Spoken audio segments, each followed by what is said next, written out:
ইব্রাহিম আলাইহিস সালামের স্ত্রীকে এবং সন্তানকে আল্লাহ পাক বলছেন রেখে আসো ওই মক্কার জনমানব শূন্য জায়গায়। ওই মক্কায় কোনো মানুষ ছিল, কোনো খাবার, কোনো পানি? ইব্রাহিম আলাইহিস সালাম কি বলেছিলেন আল্লাহ আমি কেন তাকে এখানে রেখে আসবো? কি যুক্তি এর পিছনে, কি লজিক, কি সায়েন্স? বলেছিলেন নাকি আল্লাহ পাক বলেছেন বাস আমল করেছেন?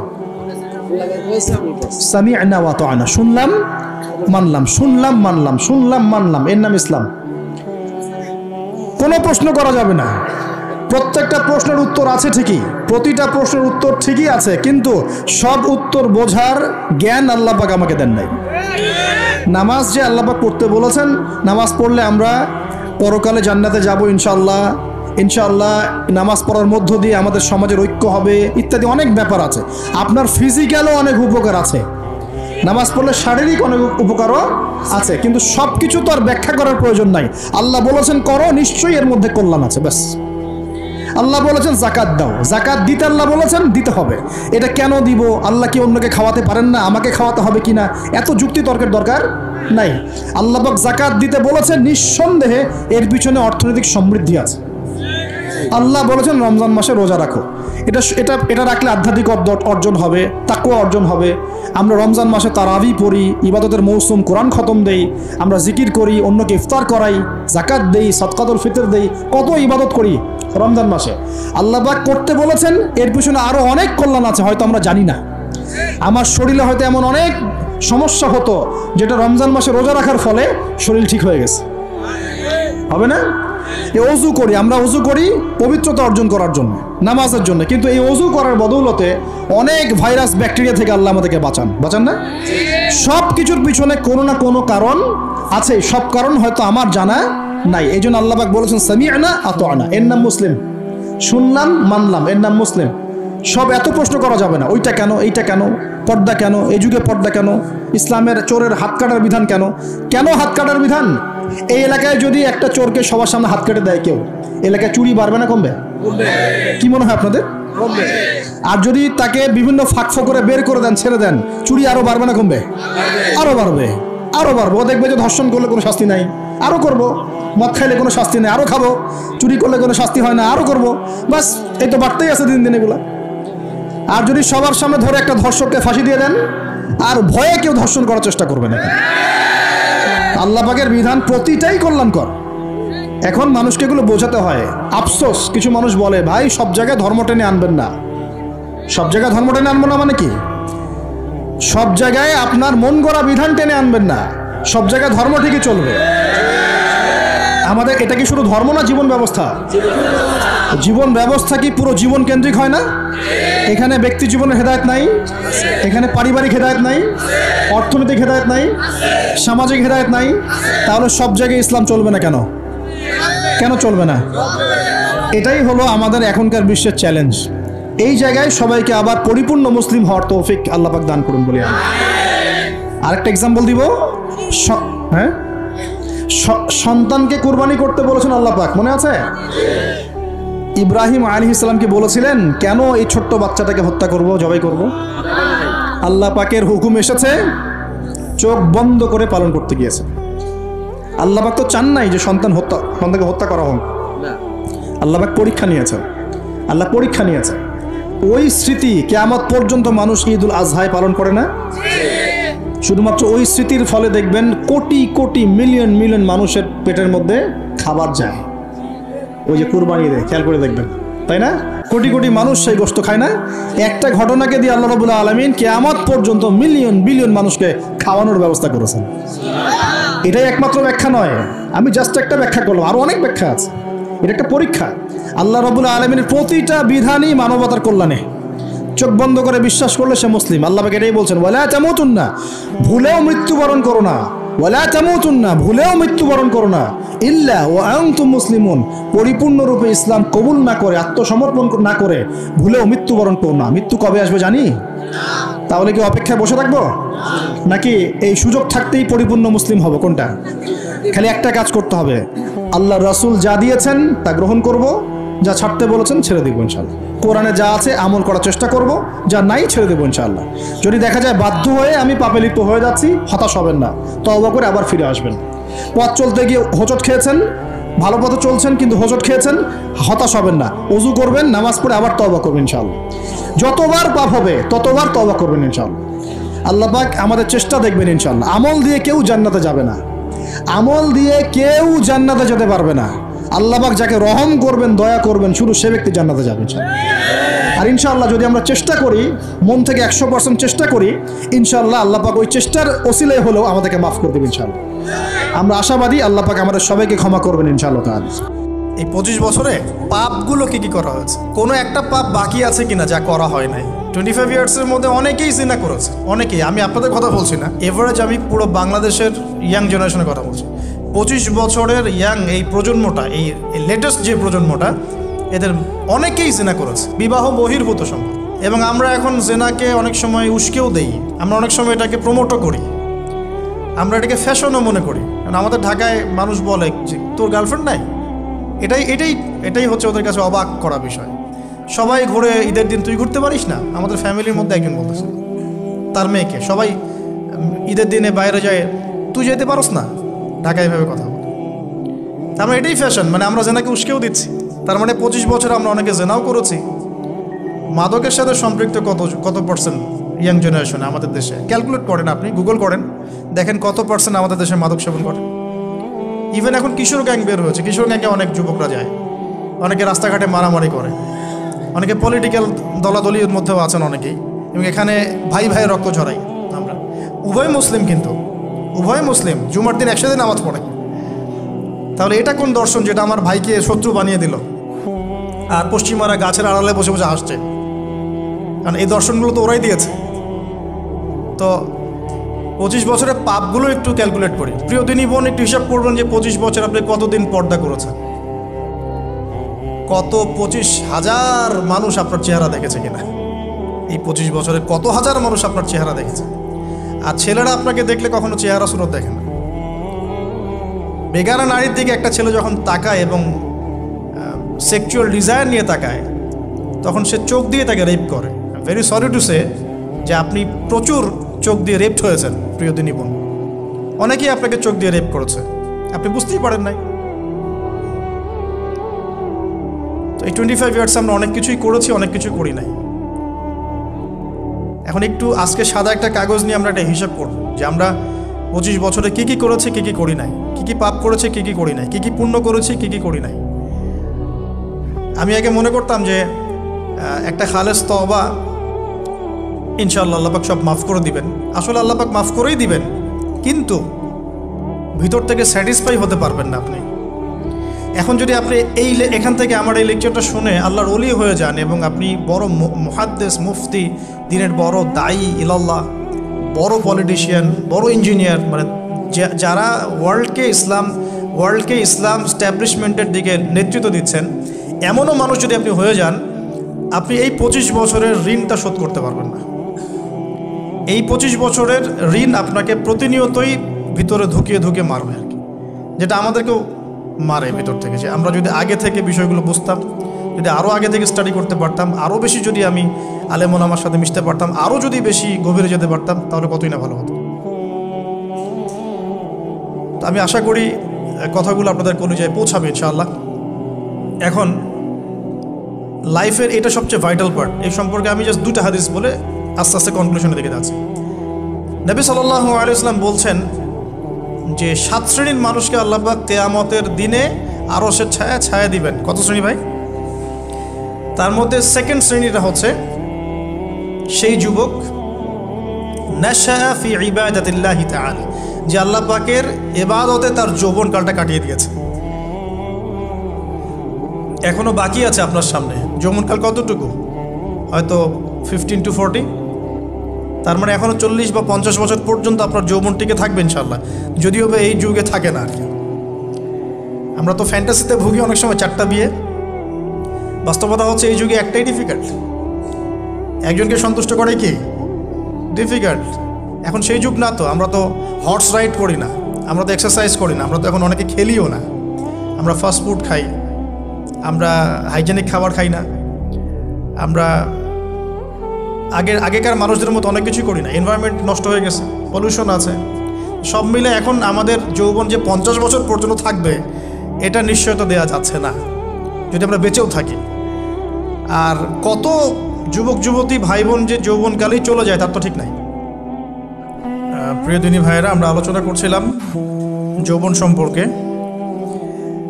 এই বিষয়ে আমি দুটো হাদিস বলার নিয়াত করেছিলাম। তো প্রথমটা শুনিয়েছি মোটামুটি, সেটা হলো নবী সাল্লাল্লাহু আলাইহি ওয়াসাল্লাম বলেছেন যে কিয়ামতের মাঠে আল্লাহ রাব্বুল আলামিন যে 7 শ্রেণীর মানুষকে তার আরশের ছায়ায় ছায়া দিবেন, তার মধ্যে তৃতীয় শ্রেণী হচ্ছে সেই যুবক যে তার যৌবনকালটাকে আল্লাহর পথে উৎসর্গ করেছে বা কাটিয়ে দিয়েছে। আরেকটা হাদিস যেটা বলতে চাচ্ছিলাম সেটা হলো কিয়ামতের মাঠে 5টা প্রশ্ন হবে, স্পেশাল 5টা প্রশ্ন, যে 5টা প্রশ্নের উত্তর না দেয়া পর্যন্ত কাউকে ছাড়া হবে না। তার মধ্যে প্রথম প্রশ্নটাই হচ্ছে তোমার জীবন কোন কাজে কাটিয়েছো, এবং দ্বিতীয় প্রশ্ন হচ্ছে তোমার যৌবন কোন কাজে কাটিয়েছো। সো আমি বলছিলাম আপনাদেরকে যে যৌবন কালটাকে যদি আমরা আল্লাহর পথে কাটাতে পারি, ইনশাআল্লাহ তাআলা আমাদের এই যে উদ্দেশ্যটা যে নিজেরা দিন পালন করব, নিজের পরিবারের মধ্যে প্রতিষ্ঠা করব, আমাদের সমাজে দিন ইসলামের দাওয়াতি কাজ করব, যেখানেই থাকি সৎ থাকব, একদিন ইনশাআল্লাহ দিন আবার বিজয়ী হবে, এই যে স্বপ্নগুলো, এগুলো বাস্তবায়িত হবে ইনশাআল্লাহ তখনই যখন আমরা নিজেরা পরিবর্তিত হয়ে সমাজের জন্য ভালো কিছু বয়ে নিয়ে আসবো ইনশাআল্লাহ। তো আমি জাস্ট কয়েকটা পয়েন্ট আপনাদের সাথে একটু শেয়ার করে শেষ করে দিব যে এখন থেকে কিভাবে আপনারা বা আমরা আমাদের যৌবনটাকে আল্লাহর পথে কাটাতে পারি। প্রথম যে পয়েন্টটা আমি লিখে নিয়ে এসেছি সেটা হলো, আমি একটু বলেওছিলাম যে আমাদের নিজস্ব খসড়া একটা আমলনামা তৈরি করতে হবে আর কি। আজকে আমরা সেটা করতে পারি বাসায় গিয়ে, যে আমরা যদি আমাদের গড় আয়ু হয় 60 বছর, তাহলে আমরা এখন কতটুকু সময় পেতে পারি, আর এই সময়টুকুর মধ্যে আমাদের টার্গেট কি, আমরা আসলে কী চাচ্ছি, কী অ্যাচিভ করতে চাই, যা চলে গেছে এই সময়টুকুর মধ্যে আমরা কিভাবে আল্লাহর রহমত পাবো, ক্ষমা পাবো কিভাবে। যা চলে গেছে এর মধ্যে অনেক নামাজ কাজা থাকতে পারে, রোজা কাজা থাকতে পারে। অনেক সময় এমন হতে পারে যে আমরা অন্যের হকও নষ্ট করেছি। প্রথম যে কাজটা করা উচিত সেটা হলো খালেস তওবা। 1 নাম্বার তাহলে আমরা বলতে পারি, যদি আমরা এখন সংকটগুলো চিহ্নিত করে সমাধানের পথে হাঁটতে চাই, তাহলে আমাদের যৌবনটা আল্লাহর পথে উৎসর্গ করা ছাড়া কোনো অপশন নাই। উৎসর্গ বলতে আমি বোঝাচ্ছি কাটিয়ে দেয়া, আল্লাহর ইবাদত করে কাটিয়ে দেওয়ার কোনো বিকল্প নাই। তার জন্য প্রথমত আমাদের নিজেদের জীবনের কৃতকর্মগুলোর হিসাব নিকাশ মেলাতে হবে, 1 নাম্বার। আর 2 নাম্বার হচ্ছে বিশুদ্ধ তওবা করে আল্লাহর পথে ফিরে আসতে হবে। বিশুদ্ধ তওবা কিভাবে করব এটা আমরা অনেকে বুঝি না। অনেকে মনে করি যে মুখ দিয়ে জাস্ট আস্তাগফিরুল্লাহ বললেই হয়তো তওবা হয়ে যায়। বিষয়টা এমন নয়। বিশুদ্ধ তওবা হচ্ছে আপনি আল্লাহর দিকে পরিপূর্ণ অভিমুখী হবেন, রুজু করবেন, এর নাম হলো বিশুদ্ধ তওবা। যে পাপগুলো করেছি এগুলোর জন্য ক্ষমা চাওয়া, এই পাপগুলো কোনোদিন করব না এরকম প্রত্যয় ব্যক্ত করা, আর যদি অন্যের সাথে সম্পৃক্ত কোনো হক থেকে থাকে সেটা ফেরত দেওয়া। তো আমরা আজকে গিয়ে সুন্দর করে ওযু করে 2 রাকাত নামাজ পড়তে পারি। 2 রাকাত নামাজ পড়ে আমরা আল্লাহকে বলতে পারি যে আস্তাগফিরুল্লাহাল্লাযী লা ইলাহা ইল্লা হুয়াল হাইয়ুল কাইয়্যুম ওয়া আতুবু ইলাইহি। আল্লাহ, আমি আমার জীবনের এই যে একটা বড় সময় তোমার থেকে দূরে ছিলাম, নামাজ কাজা হয়েছে, রোজা কাজা হয়ে গেছে, চোখের হেফাজত হয় নাই, জিনা হয়ে গেছে নাউযুবিল্লাহ, মাদকের সাথে সম্পৃক্ত ছিলাম নাউযুবিল্লাহ, আমরা মিউজিক্যাল ইনস্ট্রুমেন্ট প্লে করেছি, ইত্যাদি ইত্যাদি। এগুলো থেকে আল্লাহ আমরা আজকে তোমার কাছে তওবা করছি, ক্ষমা চাচ্ছি, এবং আগামী দিনগুলোতে তোমার হুকুম আহকাম মেনে চলার তৌফিক চাচ্ছি। 2টো জিনিস খুব প্রয়োজন, একটা হলো তৌফিক, একটা হলো দোয়া। আপনার প্রচেষ্টা আল্লাহর কাছে দোয়া করতে থাকা এবং আল্লাহর কাছে তৌফিক কামনা করতে থাকা। আল্লাহ পাক যাকে ইচ্ছা তাকে তৌফিক দিয়ে থাকেন। আল্লাহ রাব্বুল আলামিন যাকে ইচ্ছা তাকে তৌফিক দিয়ে থাকেন। যে আল্লাহর কাছে যত বেশি চাইবে আল্লাহ পাক তত বেশি দিবেন ইনশাআল্লাহ। তো এই জন্য চেয়ে নিতে হবে, প্রথমত চেয়ে নেবেন যে আল্লাহ আপনি আমাকে তৌফিক দিন যাতে করে আমি আমার পুরো জীবনটাকে আপনার ইবাদতে কাটাতে পারি। আরশের ছায়ায় ছায়া পেতে পারি। আল্লাহ কবুল করুন, আমিন। এখন ইস্তেগফার করার পর যার যার হক তাকে তাকে ফিরিয়ে দেওয়া উচিত। যদি আপনি বা আমি আল্লাহ না করুক কারো হক নষ্ট করে থাকি, সেটা ফিরিয়ে দিতে হবে। এই হক নষ্ট ফিরিয়ে দেওয়ার মানে এটা নয় যে গার্লফ্রেন্ডকে কথা দিয়েছিলেন বিয়ে করবেন, সেখান থেকে ফিরে আসা যাবে না, ব্যাপারটা কিন্তু এমন নয় আর কি। এরকমও প্রশ্ন আমাদের কাছে অনেকে করেছেন যে আমি তো আমার গার্লফ্রেন্ডকে কথা দিয়েছিলাম যে আমি তোমাকে ছাড়া আর কাউকে বিয়ে করবো না, তো এখন কি আমি ফিরে আসলে, তওবা করে ফিরে আসলে কি এর জন্যে আল্লাহ আমাকে ধরবেন কিনা? মনে রাখবেন, শয়তান হচ্ছে এই পৃথিবীর সবচাইতে ইন্টেলেকচুয়াল প্রাণী। সিরিয়াসলি, ও যে এত বেশি স্মার্ট যেটা আমাদের চিন্তারও বাইরে, চিন্তার বাইরে। যখন শয়তান সরাসরি মানুষকে পথভ্রষ্ট করতে ব্যর্থ হয়, তখন কিছু নেক সুরত ধারণ করে। দিনী ভাই দিনী বোন, এটা নেক সুরত, ঠিক আছে। তারপরে দাড়ি টুপিওয়ালা মানুষের মধ্যে এটা ঢুকিয়ে দেওয়া যে আমি তো অনেক আবেদ মানুষ, পরহেজগার, ওরা তো ককরোচ। দেখবেন বেশি না, 1 মাস যদি কেউ নামাজ পড়ে, 1 মাসে 10টা বই পড়াশোনা করে, ইসলাম সম্পর্কে একটু ঘাটাঘাটি করা শুরু করে, অন্যদের সাথে কথা বলার ক্ষেত্রে তার যে বডি ল্যাঙ্গুয়েজ, এটা খেয়াল করবেন। শয়তান কিন্তু অনেক স্মার্ট, এভাবে শয়তান অনেকভাবে মানুষকে প্রতারিত করতে পারে। সো শয়তানের নেক্সট শুরুতে ধোকায় পা দিবেন না। আল্লাহ পাক আমাদের সবাইকে হেফাজত করুন, আমিন। খুব ভালো একটা কাজ করছি মনে করেন, একটা বড় প্রজেক্ট করছি সারা বাংলাদেশ ব্যাপী, একটু মনের মধ্যে ঢুকিয়ে দিল যে মানুষ তো দেখুক, মানুষ ভালো বলুক, যথেষ্ট আমল ধ্বংস হওয়ার জন্য, এতটুকু যথেষ্ট আমল ধ্বংস হয়ে যাওয়ার জন্য। আল্লাহ মাফ করুক আমাদেরকে। তো প্রথমে প্রিয় ভাই, তওবা করে ফিরে আসা, যার যার হক তাকে তাকে ফেরত দিয়ে দেওয়া। এরপরের সবচাইতে ইম্পর্ট্যান্ট জায়গাটাই হচ্ছে ইলম অর্জন করা। যেখানে আছেন সেখানেই থাকবেন, মানে যে প্রতিষ্ঠানে যে সাবজেক্টে পড়ছেন, এখন আপনাদের প্রায় জীবনের 20টা বছর চলে গেছে, এখন সবার পক্ষে আবার ইউটার্ন করে 0 থেকে স্টার্ট করা পসিবল, এবং এটা বুদ্ধিমানের কাজও হবে না, এটা বুদ্ধিমানের কাজও হবে না। ওই সেকশনে যারা আছেন তাদের সংখ্যা কিন্তু প্রচুর, যারা দিনই লাইনে পড়াশোনা করছেন, ঠিক আছে। আল্লাহ চাইলে তাদের মধ্য থেকেই ইনশাআল্লাহ এমন অনেক বড় বড় মুফতি, মুহাদ্দিস, ইমাম তৈরি হবেন, যারা ধর্মীয় অঙ্গনে নেতৃত্ব দিবেন ইনশাআল্লাহ। আর যদি দেখা যায় তারা তাদের দায়িত্ব পালন না করেন, তখন আল্লাহ পাক জেনারেল থেকে মানুষ উঠায় নিয়ে আসবেন। এটা আল্লাহ পাকের কৌশল, আল্লাহ পাক করতে পারেন। এখন আপনি কি করবেন? যেহেতু আপনারা 20-25 বছর পার করে আসছেন, যে সাবজেক্টে পড়ছেন কন্টিনিউ করতে থাকবেন।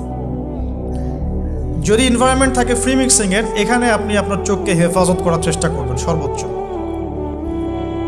এ ব্যাপারে আমি একটা বই সাজেস্ট করি, এই বইটা পড়লে ইনশাআল্লাহ আপনার অন্তরের মধ্যে এই বিষয়গুলো কমে আসবে ইনশাআল্লাহ। সেটা হলো তাসকিয়া, ও আরেক নামে এসেছে, সেটা হলো তাসাউফ ও আত্মশুদ্ধি। তাসাউফ ও আত্মশুদ্ধি পুরো ওয়ার্ল্ডের ওয়ান অফ দ্য মোস্ট, বলবো যে অনারেবল একজন আলেমে দিন, টপ 10-এর মধ্যে একজন, আল্লামা তাকি উসমানী দামাত বারাকাতুহু, তার লেখা বই তাসাউফ ও আত্মশুদ্ধি। বাংলাদেশে যে মাকতাবাতুল আশরাফ তারা প্রকাশ করেছে, এই বইটা যদি পড়েন, আপনার মনের মধ্যে নফসের যে খারাপ রিপুগুলো, এগুলো আস্তে আস্তে কমতে থাকবেন স্যার। এবং এই বইটা আমি বলি যে বারবার পড়া উচিত, বারবার পড়া উচিত। হ্যাঁ, তো আল্লাহ তৌফিক দান করুন। এখন পুরোপুরি ট্র্যাক চেঞ্জ করতে যাবেন না, আপনি আপনার ট্র্যাকেই থাকবেন। এখন এই ট্র্যাকে থেকে আপনি কিভাবে ইসলামিক বেসিক জ্ঞান অর্জন করবেন, কিভাবে পসিবল? কঠিন, অসম্ভব কিছু না, কঠিন। আমি অভিজ্ঞতা থেকে বলি আমার মতো করে। ফার্স্ট অফ অল, একজন বিজ্ঞ কারি সাহেব, হাফেজে কোরআন বা কারি, প্রাথমিক স্টেজ বলছে, বিজ্ঞ একজন কারি সাহেব বা হাফেজে কোরআন, যার সাথে আপনার ভালো সম্পর্ক বা যাকে আপনি চিনেন, রিনাউন্ড বা যিনি খুব কোঅপারেটিভ, আপনাকে সময় দেন, টাইম দেন, এরকম কারো কাছে গিয়ে আপনি কোরআন তেলাওয়াত করা শিখবেন আগে। ফার্স্ট অফ অল এটা কাজ, কোরআন তেলাওয়াতটা আগে শিখবেন। আমি তো যে দুঃখ করে বলি, কষ্ট করে বলি যে আমাদের এই দিনী অঙ্গনে এমন অনেক মানুষ আছে যারা ইভেন কোরআন রিসাইট পর্যন্ত করতে না পেরেও অনেক বড় বড় জায়গায় অভিনয় করেন, দিনিয়াতের অভিনয় করে যান, নিজের সাথে অভিনয় করে যান। অনেক সময় উদ্ধতাবশত বড় বড় আলেমদেরকে বাহাসের জন্য চ্যালেঞ্জ করে থাকেন, অথচ কোরআন তেলাওয়াত শুদ্ধ না। কোরআন তেলাওয়াত শুদ্ধ না মানে নামাজই হচ্ছে না। কোরআন তেলাওয়াত শুদ্ধ না মানে কি? নামাজ হচ্ছে না। কবুল করার মালিক তো আল্লাহ, শর্ত তো এটা। কবুল করার মালিক তো আল্লাহ। আল্লাহ পাক চাইলে কেউ এক ওয়াক্ত নামাজ না পড়লেও তওবা করে ফিরে আসছে মৌতের আগে, হয়তো আমরা জানি না, আল্লাহ মাফ করে দিয়েছে, হতে পারে না? এটা তো শর্ত। কোরআন তেলাওয়াত তাজবিদের সাথে শিখতে হবে। তো এখানে যদি একজন আলেম থাকেন, একজন কারি থাকেন, হাফেজ থাকেন, তার কাছে আপনারা ব্যাচ করে পড়লেন, অথবা সে যদি কোনো ইনস্টিটিউট খুলে সেখানে আপনারা একটু সময় দিলেন, বা যারা পড়তে জানেন আবার মস্ক করে নিলেন। ফজরের পর 1 ঘন্টা, সপ্তাহে 3 দিন, 3 মাস এনাফ। ফজরের পর 1 ঘন্টা, সপ্তাহে 3 দিন, আপনার 2 থেকে 3 মাস যথেষ্ট। কোরআন তেলাওয়াত আপনি শিখে ফেলবেন ইনশাআল্লাহ। এটা প্রথম কাজ। এটা না করে পরের কাজগুলো আসলে পসিবল না। এগুলো সব জাতামাতা কাজ হয়ে থাকবে, এগুলো মানে পূর্ণতা পাবে না। প্রথম কাজটাই কোরআন তেলাওয়াত শেখা। এরপরে আপনার অনেকে তাবলিগ জামাতে সময় দেন, সময় দিবেন। অনেকে দেখা যায় যে বাসায় দিনই বই পুস্তক পড়েন, এগুলো পড়বেন, ঠিক আছে। অনেকে হাদিসের বইয়ের যে অনুবাদগুলো হয়েছে এগুলো পড়বেন, সমস্যা নেই। কিন্তু কোরআন তেলাওয়াত অবশ্যই শিখবেন। তারপরে আপনি যদি এখান থেকে বের হওয়ার পরে বা রানিং অবস্থাতেও যদি সময় বের করতে পারেন, তাহলে মাদ্রাসা অঙ্গনের কোনো আলেমের সহবতে গিয়ে আপনি অ্যারাবিক ল্যাঙ্গুয়েজ এবং অ্যারাবিক গ্রামার শিখবেন। ওটা আপনার শেখার লেসন 2, কোরআনের পর এটা শেখার লেসন 2। অ্যারাবিক ব্যাকরণ, অ্যারাবিক গ্রামার এবং অ্যারাবিক ল্যাঙ্গুয়েজ ছাড়া কোরআনের তাফসির, তর্জমা এগুলো বোঝা যায় না। যে যাই বলুক, এটাই ফুল স্টপ কথা। তাফসির আপনি তো বঙ্গানুবাদ দেখে অনেক কিছু বুঝতে পারেন ঠিকই। আল্লাহ পাক বলেছেন সুদ খেও না, জেনার ধার কাছে যেও না, এগুলো কমন মেসেজ, সেগুলো সবাই নিতে পারে। একজন অমুসলিম ভাইও ওইটা যদি বাংলা পড়তে পারে, সেও বুঝতে পারবে কি বলতে যাচ্ছেন আল্লাহ পাক। অ্যারাবিক ল্যাঙ্গুয়েজ, অ্যারাবিক গ্রামারের ভিতরে না ঢুকলে আপনি কোরআনের ভাষাটাকে ধরতে পারবেন না। আল্লাহ পাকের যে মানে ঐশী গ্রন্থের বালাগাত, এটা আপনি বুঝতে পারবেন না। তো এই জন্যে এটা তো সিম্পল এক্সাম্পল। আমরা যদি এখানকার ল্যাঙ্গুয়েজ কি বইগুলোর, ইংরেজি না বাংলা? ইংলিশ। মাশাআল্লাহ, ইংলিশ ল্যাঙ্গুয়েজ যদি না জানতাম, আমি কি এখানে পরীক্ষা অ্যাটেন্ড করতে পারতাম? আমি তো ওই টপিকটাই বুঝবো না, কোন টপিক আলোচনা হচ্ছে, স্যার কী পড়াচ্ছেন। আমার তো ইংরেজি গ্রামারের এবং ইংরেজি ল্যাঙ্গুয়েজটিক আমার কোনো দক্ষতা নাই। তাহলে আমি কীভাবে ওই চ্যাপ্টার 1, চ্যাপ্টার 2, চ্যাপ্টার 3, এই টপিক ওই টপিক কেমন করে বুঝতে পারি? সিমিলার এখানে কোরআনের ক্ষেত্রে যদি আপনি ল্যাঙ্গুয়েজগুলো না জানেন এবং গ্রামারটা না বোঝেন, তাহলে কোন সূরার ভিতরে কি গভীর মর্ম, এগুলো আপনি ধরতে পারবেন। ভাষা একটা অর্থ বুঝতে পারবেন। ভাষা অর্থ পরীক্ষায় পাশ করাতে পারে, কিন্তু A+, গোল্ডেন A+ আনতে পারে না। আশা করি আপনি বুঝতে পারছেন যে আমি কী বলতে যাচ্ছি। তো এটার জন্যে এখন এক্সাম্পল বুঝে নেন। এই যে এখানে ইংরেজি ল্যাঙ্গুয়েজ পড়ছেন, ওই ল্যাঙ্গুয়েজের উপরে বেস করে আপনি বইগুলো শেষ করছেন, এটা কি ওস্তাদ ছাড়া করছেন না ওস্তাদ সহ করছেন? টিচার লাগে না? সেম জিনিস। কোরআনের ভাষা শিখতে হলেও, গ্রামার শিখতে হলেও এরকম কিছু ওলামায়ে কেরাম আপনাকে খুঁজে বের করতে হবে। এখন ওলামায়ে কেরামরা কিন্তু অনেক ব্যস্ত, অনেকের অনেক কাজ থাকে, অনেকের মাদ্রাসা থাকে, অনেকের দিদি খেদমত থাকে। এর মধ্যেও আল্লাহর কাছে দোয়া করতে থাকেন, ইনশাল্লাহ আপনাকে আপনার ওস্তাদ আল্লাহ পাঠিয়ে দিবেন ইনশাল্লাহ। আল্লাহ পাক কাউকে ওস্তাদ ছাড়া রাখবেন না। তো ওস্তাদের কাছে আপনার বিহেভিয়ার কেমন হবে, এখন আপনি টিচারের সাথে যেমন বিহেভিয়ার রাখেন সেরকম। তিনি সবক দিবেন, আপনি সেটা বাসায় কভার করবেন, নতুন পড়া নেবেন, আবার পড়া দিবেন। এইভাবে আস্তে আস্তে 4-5টা ক্লাসিক্যাল অ্যারাবিক গ্রামারের বই যদি কভার করতে পারেন, ইনশাআল্লাহ আপনি কোরআনের এই যে আলহামদুলিল্লাহি রাব্বিল আলামিন পড়ছেন, অর্থটা নিজেই বুঝতে পারবেন। হ্যাঁ, যালিকাল কিতাব লা রাইবা ফিহি হুদাল লিল মুত্তাকিন পড়ছেন, আপনি নিজেই বুঝতে পারবেন যে আল্লাহ পাক কী বলছেন। এই যোগ্যতাটা অর্জন না করলে সত্যিকার অর্থে আমরা যে কোরআনিক সমাজ যেটা বলি আর কি বড় গলায়, এটা আসলে বাস্তবায়িত হবে না, তা আমার মত। আর এরপরে আপনি আরও উঁচু লেভেলে যদি পড়তে পারেন, যে পড়াশোনা শেষ, আপনার জব সেকশন নিশ্চিত, আপনার সময় আছে মাশাআল্লাহ, এখন এই সময়ের মধ্যে আপনি চাইলে হাদিসের যে কিতাবগুলো, হাদিসের বেসিক কিতাবগুলো মোতাআলা করতে পারেন। যে কাজটা আমি এখন করছি। হাদিসের বেসিক কিতাবগুলো আপনি মোতালা করতে পারেন। এটার জন্য অ্যারাবিক এবারত পড়ার যোগ্যতা অর্জন করতে হবে। এটা কি জিনিস? এটা হচ্ছে জবর জের পেশ ছাড়া আরবি পড়ার যোগ্যতা। এখন যে কোরআন তেলাওয়াতটা আপনি শিখবেন সেটা হচ্ছে জবর জের পেশ দেয়া কোরআন আপনি পড়বেন, তাই না? কিন্তু হাদিসের যে বইগুলো আছে এই বইগুলোর মধ্যে কিন্তু কোনো জবর জের পেশ দেয়া থাকে না। মৌলিক কিতাবের কথা বলছে, মৌলিক যে বইগুলো। অনেকে মনে করেন অনুবাদ করা বইগুলোই মনে হয় মূল বই। এগুলো হচ্ছে ওই বইগুলোর অনুবাদ, আংশিক অনুবাদ, পুরোপুরি অনুবাদ নয়। মূল বইগুলো পড়তে হলে এবারত পড়ার যোগ্যতা অর্জন করতে হবে। এটা level 3 Arabic grammar, Arabic language শেখার পর এই লেভেলে মানুষ যায়। তার একটু ধাপগুলো চিন্তা করতে থাকেন, কোন ধাপে গিয়ে কোন বইগুলো পড়তে হয়। আর অনেক সময় আমরা কি উদ্ধত আচরণটাই না করি হুজুরদের সাথে, আলেমদের সাথে, স্কলারদের সাথে। বিকজ আমাদের সামনে একটা চমৎকার প্ল্যাটফর্ম আছে ফেসবুক, তাই না? এখানে তো মানে রাত দিন, দিন আর রাত, একে রাতকে দিন বানানো যায়, দিনকে রাত বানানো যায়। হ্যাঁ, এখানে ওই যে আলোর প্রতিসরণের মতো হয় আর কি, সাইজ এতটুকু, বিম্ব হবে এত। তো আল্লাহ মাফ করুক আমাদেরকে। এখন হাদিসের মোতালা যদি করতে না পারেন, ওই পর্যায়ে যেতে না পারেন, তাহলে কি? তাহলে ওই হাদিসের মধ্যে যে কিতাবগুলো বাজারে অনুবাদ হয়েছে ওগুলো পড়তে হবে। যেমন অনুবাদ হয়েছে ফয়জুল কালাম। ফয়জুল কালাম একটা হাদিসের কিতাব, মাদ্রাসায় পড়ানো হয়। এর মধ্যে চমৎকার অনেকগুলো হাদিস আছে, প্রায় সম্ভবত 1000-এর বেশি হবে। এরপরে মোতালা করতে পারেন আপনি মিশকাতুল মাসাবিহ, এই বইটাও অনুবাদ হয়ে গেছে, এটাও ভালো কিতাব মাশাআল্লাহ। এরপরে আছে রিয়াদুস সালেহিন, এটাও একটা চমৎকার কিতাব। বুলুগুল মারাম মিন আদিল্লাতিল আহকাম, এটা একটা কিতাব আছে, এটাও মোতালা করতে পারেন হাদিসে। এরপরে আছে আপনার এখন যেটা বলছি, ইসলামিক ফাউন্ডেশন হয়েছে অনেক আগেই।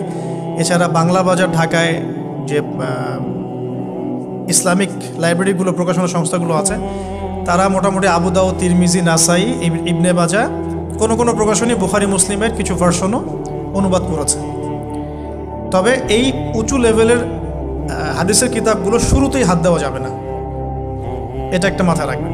শুরুতেই এই বড় বড় কিতাবগুলো হাত দেওয়া যাবে না। প্রথমে মানে আমরা তো আগে এসএসসি ইন্টার পাস করে এখানে আসছি না, নাকি আগে ডাইরেক্ট এখানে পড়তে হয়েছে? একই বিষয়। ওরকম ফয়জুল কালামের মতো বইগুলো আগে পড়তো, ফয়জুল কালাম, আলফিয়াতুল হাদিস, রিয়াদুস সালেহিন, মিশকাত, এগুলো আগে পড়বেন। তারপরে গিয়ে যদি যোগ্যতা হয় ওই বইগুলো হাত দিবেন। তবে অনেক সময় দেখা যাবে একটা হাদিস বুঝতে পারছেন না, কোরআনের আয়াত বুঝতে পারছেন না, ওই অবস্থাতেই ওই হাদিস এবং ওই কোরআনের আয়াতকে রেখে দিবেন। এটাকে নিয়ে কোনো রকমের কনক্লুশনে চলে যাবেন না, আর ওইটাকে নিয়ে প্রচার করতে যাবেন না। বরং এগুলোকে একত্রিত করে সপ্তাহে একদিন আবার আলেমের কাছে চলে গেলেন, ওস্তাদ এগুলো বুঝি নাই, লাস্ট উইকে আমি এগুলো পড়েছি, এটা বুঝি নাই, তিনি বুঝিয়ে দিবেন ইনশাআল্লাহ। এগুলো পড়াশোনা। এর পাশাপাশি আমি বলছি বিষয়ভিত্তিক ইতিহাসের বই চলে আসছে, ইসলামের ইতিহাসের বই চলে আসছে। তারপরে সিরাতের অনেক বই বাজারে চলে আসছে, প্রায় 40-45টা বই পাওয়া যায় সিরাতের এখন বাংলাদেশে। তারপরে ফিকহের অনেক বই অনুবাদ হয়ে গেছে। এছাড়া আকিদার অনেক বই পাওয়া যায়। সবচেয়ে ভালো হয় যে আকিদা তাহাভিয়া বইটা পড়তে পারেন, এই বইটা পড়লে অনেক চমৎকার হবে। এর পাশাপাশি বরেণ্য ওলামায়ে কেরামদের বই পড়বেন। মানে বরেণ্য ওলামায়ে কেরাম কারা? যারা পুরো ইসলামিক বিশ্বে স্বীকৃত, যারা কোনো সাম্প্রদায়িকতা বিলং করেন না, যে আমি এই সম্প্রদায়ের মানুষ, আমি ওই সম্প্রদায়কে মুসলিম মনে করি না, এরকম না। যারা বরেণ্য, রিনাউন্ড ওলামায়ে কেরাম সারা বলেন। এই যে বললাম আল্লামা তাকি উসমানী হাফিজাহুল্লাহ একজন বরেণ্য আলেম, তার যে কোনো কিতাব চোখ বন্ধ করে পড়তে পারেন, কোনো সমস্যা নেই। বাংলাদেশে আব্দুল মালেক সাহেব হাফিজাহুল্লাহ, মারকাজুদ দাওয়ার পরিচালক, একজন বরেণ্য আলেম। আশরাফ আলী থানভী রাহিমুল্লাহ একজন বরেণ্য আলেম। হানাফি কওমের ফিকহে এরকম অনেক বরেণ্য ওলামায়ে কেরাম আছেন। তারপরে আরবের মধ্যে এমন অনেক বরেণ্য আলেম আছেন, শাইখ উসাইমিন, শাইখ বিন বাজ, সালেহ আল ফাউজান, এরকম অনেক বড় বড় আলেম আছে যারা রিনাউন্ড ওলামায়ে কেরাম। তাদের কিতাবগুলো আপনি পড়তে পারেন, কিন্তু যাদের মানে লেখা এবং গবেষণাগুলো ছাত্র পর্যায়ের, এগুলোকে আপনি প্রামাণ্য বই বানাবেন না।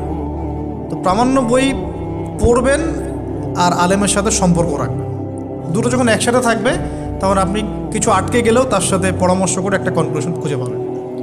এগুলো জাস্ট বই সংক্রান্ত কথা বললাম। এখন এগুলো হচ্ছে সবচেয়ে বড় বিষয়টা হচ্ছে, এগুলোর চাইতে বেশি বড় বিষয় হচ্ছে যে কোনো একজন, অন্তত পক্ষে একজন, আপনি চাইলে 10 জনের সাথেও রাখতে পারেন, কিন্তু অন্তত পক্ষে একজন মুহাক্কিক আলিমের সাথে আপনি সম্পর্ক রাখবেন পরামর্শের জন্য। অন্তত পক্ষে একজন মুহাক্কিক আলেমের সাথে, মানে হকপন্থী মুহাক্কিক আলেমের সাথে আপনি সম্পর্ক রেখে চলবেন। এটা অনলাইনের যুগ, এটা তো কিন্তু সহজ। আর সম্পর্ক শুধু অনলাইন কেন্দ্রিক হবে এমনটাও বলছি না।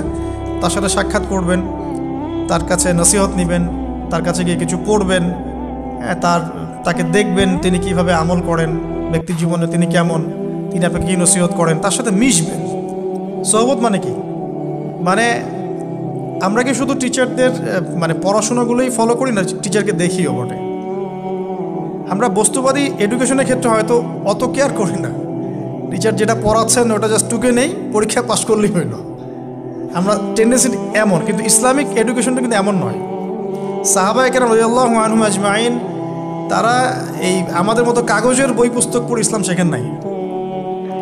কীভাবে শিখেছেন? তাহলে সরাসরি নবীকে দেখে শিখেছেন। নামাজ পড়তে গিয়েছেন, দেখেছেন নবী কেমন করে নামাজ পড়েন, দেখছেন নবী কেমন করে হাঁটেন, দেখছেন নবী কেমন করে কাপড় পরেন, দেখছেন নবী কেমন করে আতর ইউজ করেন, কেমন করে তিনি হাসেন, কেমন করে মানুষের সাথে মেশেন, হ্যাঁ, কথা বলার সময় কেমন করে মানুষের দিকে তাকান।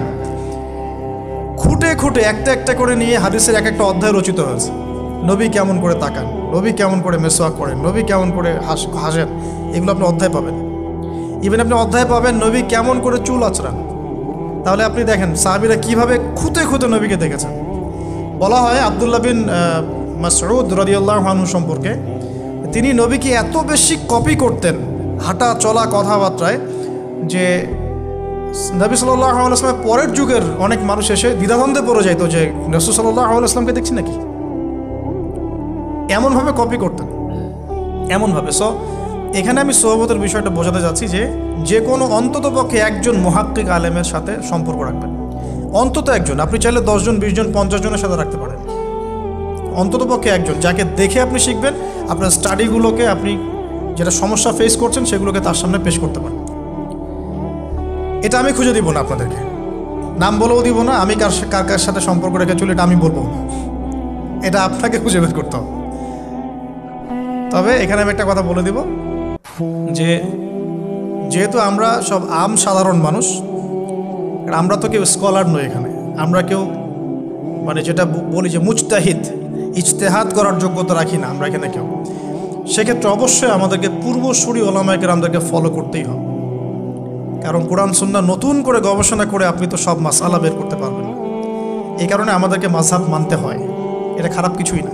এটা নিয়ে অনেক কথা সমাজে এখন শুনি, দেখি, দরকার নাই, আমরা লা মাযহাবী, আমরা এইটা, আমরা সেইটা। এগুলো আসলে বোগাস কথাবার্তা এবং সমাজ বিভক্তকরণের মূল হাতিয়ার এগুলো হয়ে গেছে। সমাজের ইউনিটি নষ্ট করবেন কেন? কোরআন এবং সুন্নাহ আল্লাহ ফলো করতে বলেছেন, দ্যাটস অল। আর কোরআন সুন্নাহ আপনি কি, এখন আমি যদি আপনাকে কোরআন এই যে দিলাম, নেন কোরআন, নেন তাফসির ইবনে কাসির, নেন তাফসির জালালাইন, নেন আপনি তাফসিরে মারিফুল কোরআন, নেন এইটা, এই যে বুখারী নেন, মুসলিম নেন, তিরমিজি, আবু দাউদ, নাসাই সব নিয়ে নেন। এখন আপনি কি গবেষণা করে সব মাসআলা আমাকে দিতে পারবেন? ইম্পসিবল, আমার পক্ষে ইম্পসিবল। তাহলে এগুলো যারা গবেষণা আগে করেছেন তাদের কিতাব তো আমাদেরকে পড়তে হচ্ছে।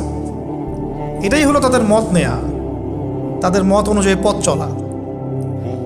তো এই জিনিসগুলো নিয়ে যারা বাড়াবাড়ি করছে এটা খুবই দুঃখজনক। অবশ্যই কোরআন সুন্নাহকে ফলো করতে হলে আমাদেরকে হকপন্থী উলামায়ে কেরামের সোহবতে যেতেই হবে। তাদের বইপত্র, লেকচার, তাদের নসিহত, তাদের ফিকহের কিতাব, এগুলো আমাদের ঘাটতে হবে। আদারওয়াইজ আমরা সরাসরি কোরআন সুন্নাহর দাবি করলেও মানতে পারবো না। সরাসরি কোরআন সুন্নাহ মানিয়ে দাবি করলেও মানতে পারবো না, বিকজ আমি তো কোরআন সুন্নাহর সব জ্ঞান রাখি না। ক্রিপ্টোকারেন্সি হালাল না হারাম আমি যদি আপনাকে এখন প্রশ্ন থ্রো করে দিই, নেন সব বই দিয়ে দিলাম কোরআন সুন্নাহর, আপনি কি ঘেটে আমাকে অ্যান্সার দিতে পারবেন? তাহলে এটা ঘাটবে কারা? যারা এটা ঘাটার যোগ্যতা রাখে। তারা ঘেটে যখন একটা প্যানেল করে একটা ফতোয়া যখন আসবে যে না এটাই, তখন আমরা সেটাকে ফলো করব। That's all. এই জিনিসটা রাসূল সাল্লাল্লাহু আলাইহি ওয়াসাল্লামের যুগেও ছিল, সাহাবীদের যুগেও ছিল, তাবেঈনদের যুগেও ছিল। এটা আস্তে আস্তে চলে আসছে এই পর্যন্ত। তো এখানে ক্লাসিক্যাল যে ইসলাম চলছে এখানে থাকলে আপনার বিভ্রান্ত হওয়ার কোনো চান্স নাই।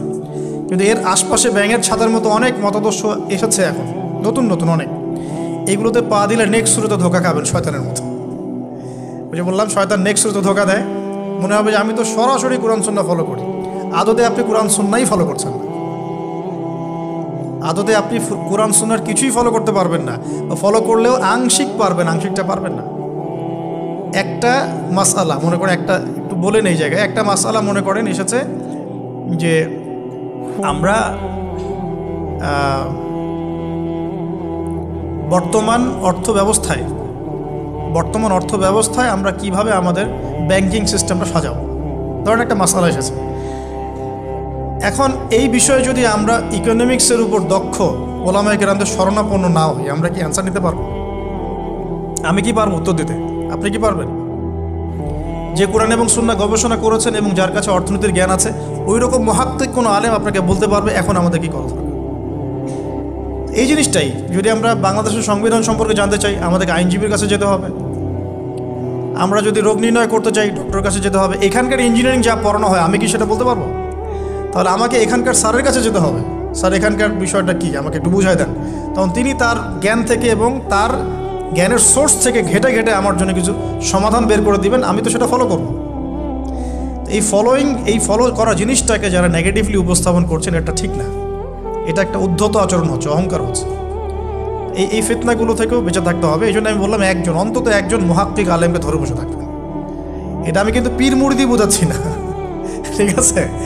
আমি বোঝাচ্ছি যে আপনি মানুষের সোহবতে থাকবেন, পরামর্শ ভিত্তিক, যে কোনো একজন হকপন্থী আলেম।